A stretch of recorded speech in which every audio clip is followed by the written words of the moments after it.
Assalamualaikum. Can you guess what I'm making today? Look at all these ingredients. Yes, I'm making Pakistani nashta, and it's going to be paratha with eggs and chai.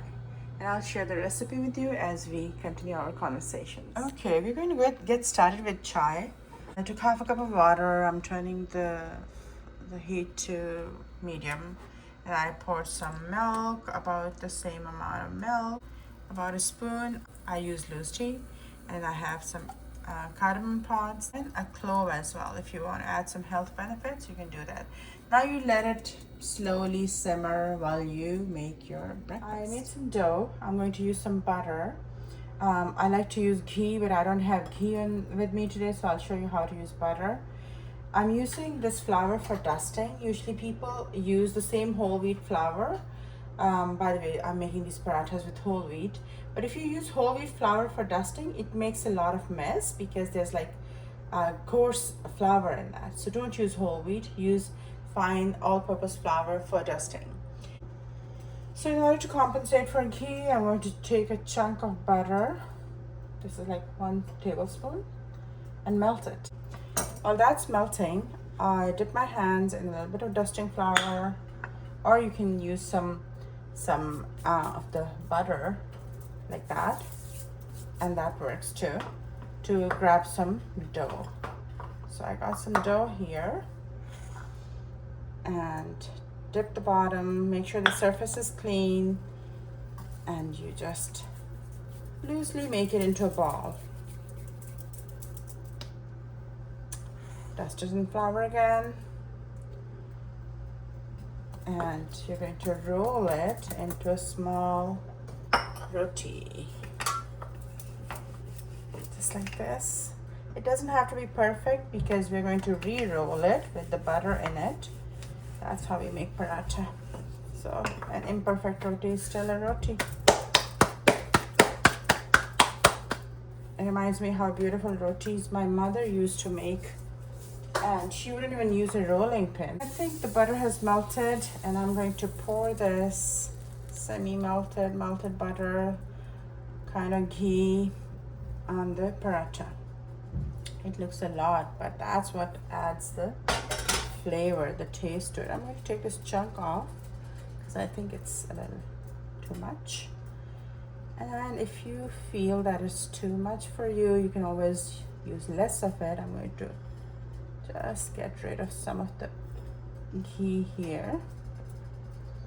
Little tricks that we do. I mean, the ghee can sit in the dough for the next paratha. I think this is enough ghee for me. And then I'm going to roll it. One flap, another flap, tap, tap, tap, one flap, another flap. You make like little pockets. So now there's like, how many layers? Square paratha.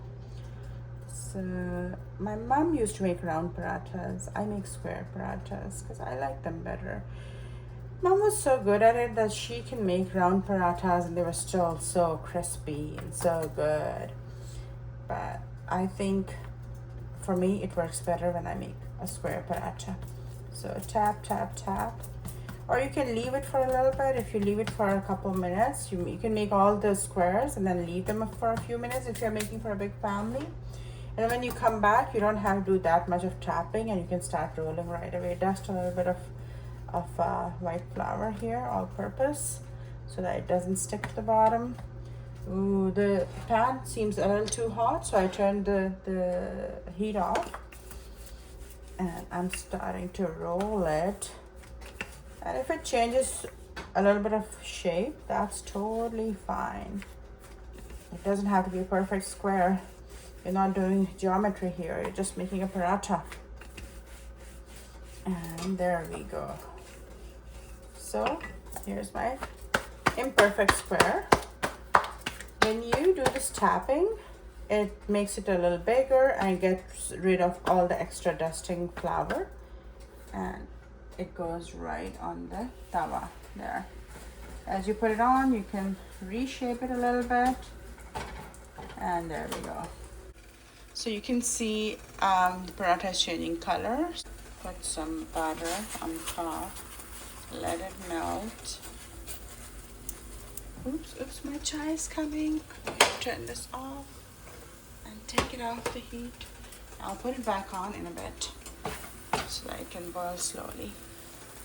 So yeah, I put some butter on the top and I flip it. Now my hands have become like, I don't know, stones.